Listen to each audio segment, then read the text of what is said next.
চীন ভারতের মধ্যে অরুণাচল প্রদেশের ভূখণ্ড নিয়ে বিরোধ চলছিল বহুদিন ধরে। প্রদেশটিকে বরাবরই দক্ষিণ তিব্বতের অংশ মনে করে বেজিং। সম্প্রতি অঞ্চলটির বেশ কিছু জায়গার নাম এককভাবে প্রকাশ করেছে চীন। যে অঞ্চলগুলোর নামকরণ করা হয়েছে সেগুলো ভারতের মধ্যে পড়েছে বলে দাবি নয়াদিল্লির।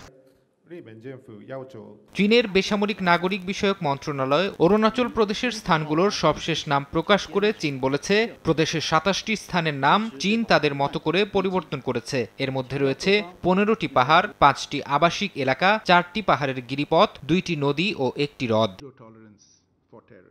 এ নামকরণ প্রত্যাখ্যান করেছে ভারত। দেশটি বলেছে, অরুণাচল ভারতের অবিচ্ছেদ্য অংশ ছিল, আছে এবং থাকবে। চীনের এই বৃথা ও অযৌক্তিক প্রচেষ্টা বাস্তবতা পরিবর্তন করবে না বলেও মন্তব্য করে ভারতের পররাষ্ট্র মন্ত্রণালয়।